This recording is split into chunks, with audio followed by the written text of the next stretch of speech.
चलो आज आपसे मैं एक अनकंफर्टेबल सवाल पूछता हूं।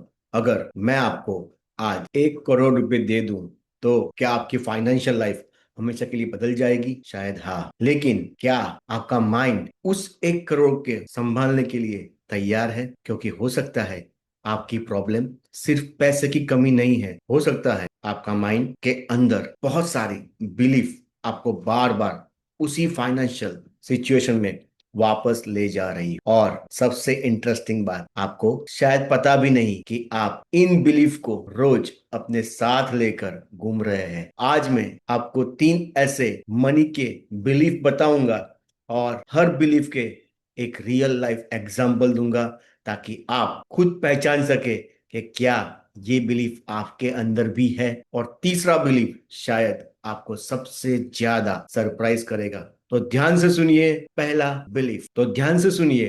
चलिए आगे बढ़ते हैं वीडियो में। तो पहला बिलीफ, पैसा कमाना बहुत ही मुश्किल है। अब एक प्रैक्टिकल एग्जांपल देखिए। मान लीजिए आप नौकरी करते हैं और आपकी सैलरी 50,000 है। आपको अंदर से लग रहा है आपको 80,000 या 1 लाख मिलना चाहिए। फिर एक दिन कंपनी में प्रमोशन या बेटर अपॉर्चुनिटी आती है, लेकिन जैसे ही सैलरी नेगोशिएशन की बात आती है, आपका माइंड सोचने लगता है, यार 1 लाख मांग लिया तो बहुत ज्यादा नहीं हो जाएगा? और आप अपनी खुद की ही अपनी एक्सपेक्टेशन अपने आप ही कम कर देते हैं। आप कहते हैं मेरी एक्सपेक्टेड सैलरी 60 to 70,000 के आसपास है, जबकि अंदर से आप जानते हो आपको 1 लाख चाहिए थे। अब एक दूसरा सिंपल एग्जांपल, मान लीजिए आप फ्रीलांसर या अपना बिजनेस करते हैं। आप सर्विस की एक्चुअल वैल्यू जो आप दे रहे हैं वो है 50,000 रुपीज, लेकिन कोटेशन बेचने से पहले आपका माइंड क्या कहता है, इतना कौन देगा, क्लाइंट मना कर देगा,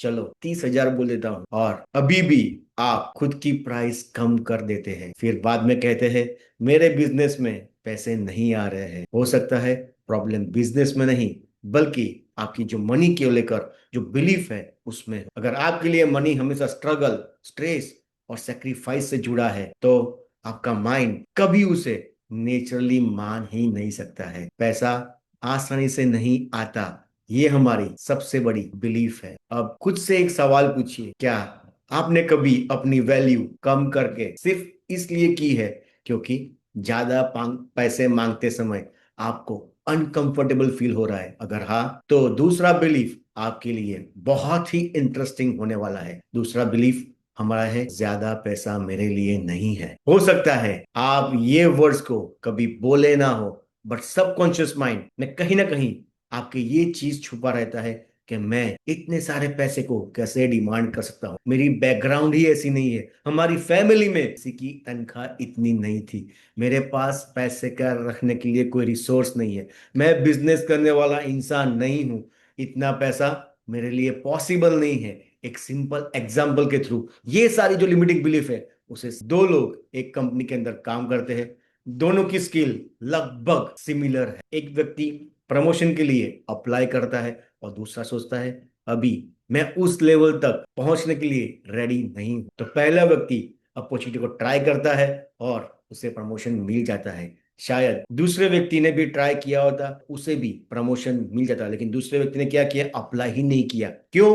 क्योंकि उसके माइंड ने एक आइडेंटिटी खूब मजबूत मान चुकी थी, मैं उस लेवल का इंसान नहीं हूं। यानी अपॉर्चुनिटी आने से पहले ही हमने अपने आप को रिजेक्ट कर दिया। और यही बात मनी के साथ भी हो सकती है।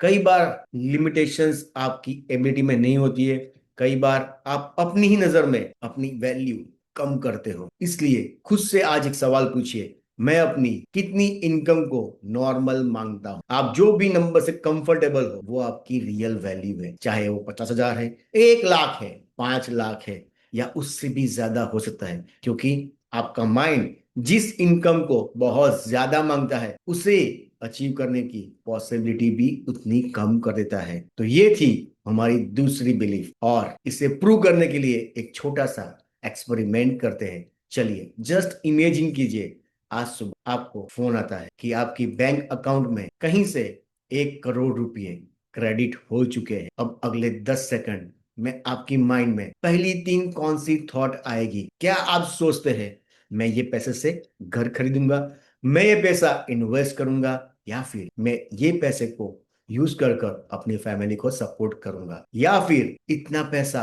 आया कहां से, ये पैसे को रखने के लिए कितना टैक्स भरना पड़ेगा, कहीं पैसा चला गया तो, कहीं पैसा चोरी हो गया तो लोग मुझसे पैसे मांगने लगेंगे, मैं इसे संभाल नहीं पाऊंगा। बस यही आता है हमारा तीसरा बिलीफ, जो पहले दो बिलीफ से भी बहुत पावरफुल है। अगर आपके पास पैसा बहुत आया तो उसे संभाल नहीं पाऊंगा, ये बिलीफ बहुत ही इंटरेस्टिंग है, क्योंकि यहाँ आप पैसे चाहते हैं लेकिन पैसे से आने वाली जो रिस्पॉन्सिबिलिटी है उससे डरते हैं। मान लीजिए आपको अचानक 50 लाख मिल जाते हैं कहीं से, पहले दिन आपको बहुत ही खुशी होगी, लेकिन दूसरे दिन आपके दिमाग के अंदर थॉट आने लगे, इसे कहाँ इन्वेस्ट करूं, इसे गलत जगह इन्वेस्ट कर दिया तो पैसा चला जाएगा, अब कोई आदमी मुझे धोखा दे दिया तो ये पैसा चला जाएगा, फैमिली में सबको बताऊंगा तो लोग पूछेंगे ये पैसा कहाँ से आया, लोग मुझसे पैसा मांगना स्टार्ट कर देंगे, और अगर ये पैसा खत्म हो गया तो धीरे धीरे हमारी एक्साइटमेंट जो थी पहले दिन,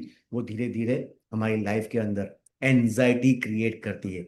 अब सोचिए, अगर आपका माइंड मनी को सिर्फ रिस्पॉन्सिबिलिटी, रिस्क और फियर के साथ एसोसिएट करने लगे तो क्या मनी आपके साथ कंफर्टेबल होकर फील करेगा? मनी आपकी लाइफ के अंदर अबंडेंस अमाउंट में आना स्टार्ट होगा? शायद नहीं। और यही हिडन रेजिस्टेंस है जिसे आपको ऑब्जर्व करना। एक और सिचुएशन देखिए, मान लीजिए आपकी इनकम अचानक डबल हो जाती है, पहले आप 50,000 कमाते थे, अब 1 लाख कमाने लगे, लेकिन कुछ महीने बाद आपकी लाइफस्टाइल भी चेंज होने लगती है। पहले आपका खर्च जब आप 50,000 कमा रहे थे तो था 20,000 रुपये, लेकिन जैसे ही आपकी इनकम बढ़ी तो आपका खर्च भी बढ़ जाता है, वो 45,000 हो जाता है। फिर आप कहते हैं पता नहीं, पैसा आता तो है लेकिन टिकता नहीं, इनकम बढ़ी लेकिन फाइनेंशियल कंडीशन मेरी अभी भी वहां की वहां है। इसीलिए पैसा कमाना ही हमारी लाइफ का एक मोटो नहीं होना चाहिए, बल्कि हमें यह भी सीखना है ज्यादा पैसा कैसे अर्न करे, उसे कैसे रिसीव करे, उसे कैसे मैनेज करे और उसे कैसे ग्रो करे। अब इन तीन बिलीफ को फिर से एक बार मैं रिपीट कर रहा हूं। नंबर 1, पैसा कमाना बहुत ही मुश्किल है। नंबर 2, ज्यादा पैसा मेरे लिए नहीं है। नंबर 3, अगर बहुत पैसा आया तो मैं उसे संभाल नहीं पाऊंगा। अब अपने आप से एक क्वेश्चन पूछिए, इन तीनों में से कौन सा बिलीफ आपके अंदर सबसे ज्यादा स्ट्रांग है? और अगर आपको कोई बिलीफ अपने अंदर दिखाई देता है तो खुद को ब्लेम मत कीजिए, क्योंकि आपका माइंड इससे कैसे लड़ना है वो नहीं जानता है, आपको सिर्फ उसे पहचानना है। आज एक नोटबुक लीजिए और ये 3 क्वेश्चन जो मैं आपको पूछने जा रहा हूं वो अपनी नोटबुक में लिख लीजिए। तो आइए बढ़ते हैं पहले क्वेश्चन की ओर। मेरे घर में पैसे को लेकर बचपन से मुझे क्या सिखाया जाता है? ये सबसे कॉमन क्वेश्चन है, हर एक के घर के अंदर पैसे को लेकर एक ही चीज पता जाती है, पैसा कमाना बहुत डिफिकल्ट है, पैसा आसानी से नहीं मिलता है। और दूसरा क्वेश्चन मेरा है, जब कोई मुझसे ज्यादा पैसा कमाता है तो मेरे अंदर पहले कौन सी फीलिंग आती है? क्योंकि जब कोई पर्सन हमसे ज्यादा पैसा कमाता है तो हमें उसकी ईर्ष्या होती है, हम उससे जलते हैं, और यही सच्चाई है। चलिए आगे बढ़ते हैं तीसरे क्वेश्चन की ओर। अगर मेरी इनकम अगले साल 5 गुना हो जाए तो मुझे सबसे ज्यादा डर किस बात का लगेगा? इसका आंसर आप जो भी चाहते हो वो ऑनेस्टली लिखिए। हो सकता है आपके इसी हिडन आंसर के अंदर आपकी कोई बिलीफ आपको और याद रखिए, बिलीफ को पहचानना पहला स्टेप है। आपको अपने आप जब कोई भी नंबर बोल रहे हो आप डिस्कंफर्ट फील करने लगे, जब भी आप पैसे को लेकर बात करते हो आपको डिस्कंफर्ट फील होती है, मींस कहीं ना कहीं हमारी माइंड के अंदर मनी को लेकर बहुत सारे लिमिटिंग बिलीफ, और इन सारी बिलीफ को हम कैसे प्रैक्टिकली रीप्रोग्राम करें, अगले वीडियो में मैं आपको एक simple money belief reprogramming exercise बताऊंगा, जहां पर आप कैसे आसानी से अपनी मनी की जो भी लिमिटिंग बिलीफ है उसे आसानी से ब्रेक कर सकते हैं। तो अगर आप हमारे चैनल पर नए हैं तो हमारे चैनल को सब्सक्राइब कीजिए और अपने फ्रेंड्स और फैमिली के साथ हमारे चैनल को शेयर कीजिए, क्योंकि कहीं ना कहीं हम सबकी लाइफ के अंदर बहुत सारी पैसे को लेकर लिमिटिंग बिलीफ होती है, तो कहीं ना कहीं उन्हें भी पता चले कि वो कौन सी लिमिटिंग बिलीफ से गुजर रहे हैं। मिलते हैं नेक्स्ट वीडियो के अंदर। Bye bye, have a nice day. Radhe Radhe.